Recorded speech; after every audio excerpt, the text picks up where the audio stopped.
You know, not many vehicles get to call themselves the gold standard in their category. The CR-V, it's been doing that for over 2 decades, but this year, Honda's stepped it up again. Hey everyone, welcome back to Auto Insider. Today we're going deep into the all-new 2026 Honda CR-V, everything that's new, improved, and why it continues to be one of the best-sellered SUVs on the road. And let me tell you right now, this isn't just a facelift. Honda has genuinely elevated the CR-V's game, and I can't wait to show you why. Let's start with the design, because if you've seen the previous model, you'll instantly recognize the glow-up.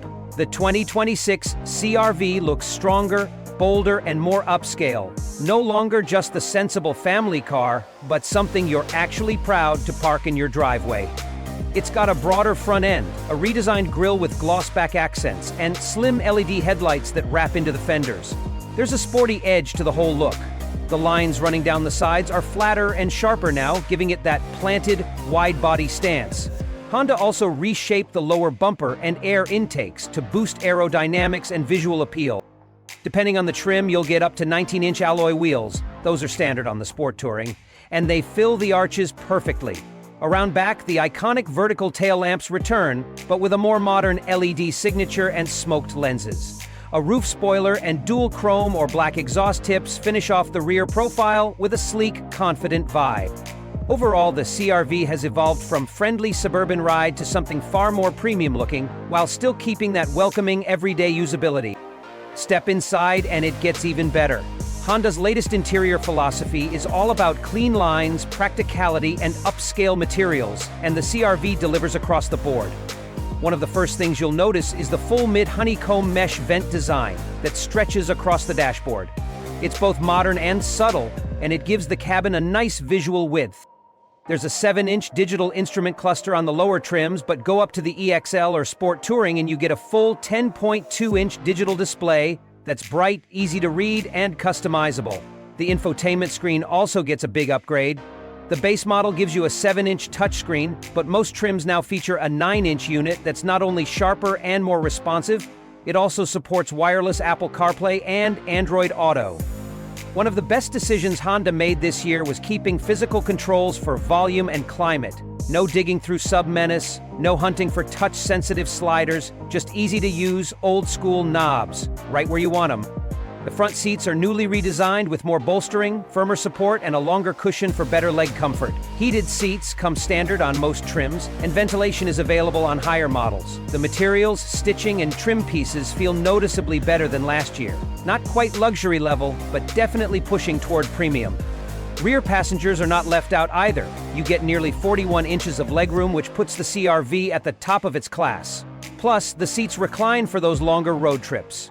And with USB-C ports, rear air vents, and available heated rear seats, Honda clearly paid attention to second-row comfort. Now, when it comes to cargo space, this is where the CR-V continues to shine. With the rear seats folded, you get up to 76.5 cubic feet of storage. That's more than enough for a family road trip, a weekend of camping, or just a big Costco run. The power tailgate on upper trims makes access easy, and the cargo floor is low and flat, no weird bumps or ridges.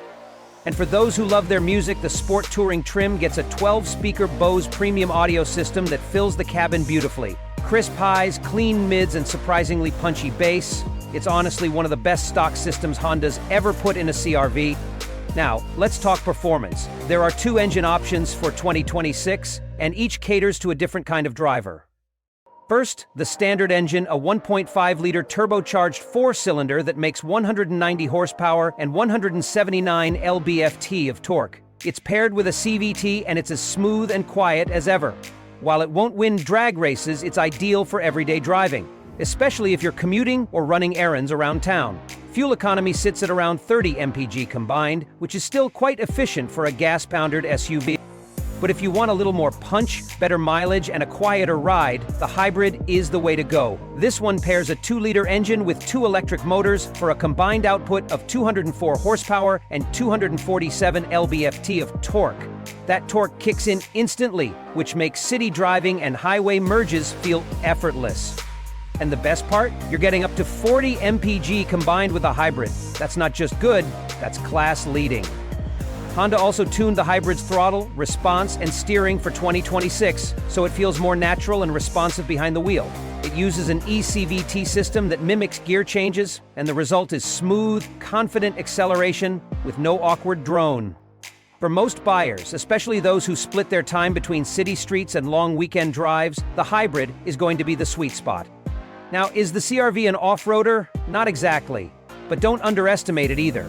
Most trims offer Honda's real-time all-wheel drive system with intelligent control. It reacts quicker than before and can now send more torque to the rear wheels when needed. If you live in a snowy climate or you frequently take dirt roads to a trailhead or cabin, this system gives you that extra peace of mind. Hill descent control and snow mode are also part of the package now, especially in hybrid AWD models, which helps in slippery or steep situations. It's not built for hardcore off-roading, but for real-world, all-season versatility, it's rock solid. Safety is another big win this year. Every 2026 CR-V comes standard with the full Honda Sensing Suite. That includes forward collision warning, automatic emergency braking, lane keeping assist, adaptive cruise control with low-speed follow, traffic jam assist, and even traffic sign recognition. New for 2026, you get blind spot monitoring and rear cross-traffic alert standard across the board. Higher trims also offer low-speed automatic braking and a surround view 360-degree camera system, which is fantastic for navigating tight parking lots or squeezing into narrow city spots. Honda has a great track record with crash safety ratings, and we fully expect the 2026 CR-V to score top marks from both IIHS and NHTSA again this year. When it comes to trims, Honda's kept things smart and streamlined. The LX starts around $30,500 and gives you the basics: turbo engine, cloth seats, 7-inch screen, and Honda Sensing.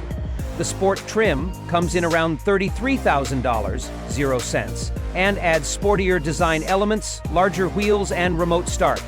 The EXL hits about $36,000 and brings in leather seating, the larger digital cluster, 9-inch touchscreen, wireless CarPlay, and a power tailgate.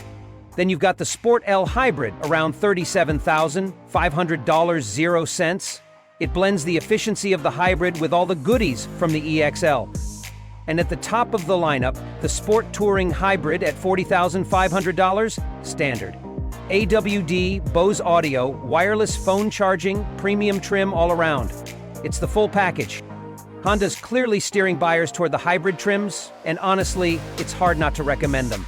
They feel more refined, more powerful, and the fuel savings alone make up for the price bump in just a few years of ownership. So what's the bottom line? The 2026 CR-V doesn't reinvent the formula, it just perfects it. It's more comfortable, more stylish, more efficient, and better equipped than ever before. Whether you're a commuter, a weekend road tripper, or a small family that needs space and safety, the CR-V is that dependable, versatile SUV that continues to get it right year after year. It may not be the flashiest, it may not be the fastest, but if you want a vehicle that consistently delivers where it counts, this is it.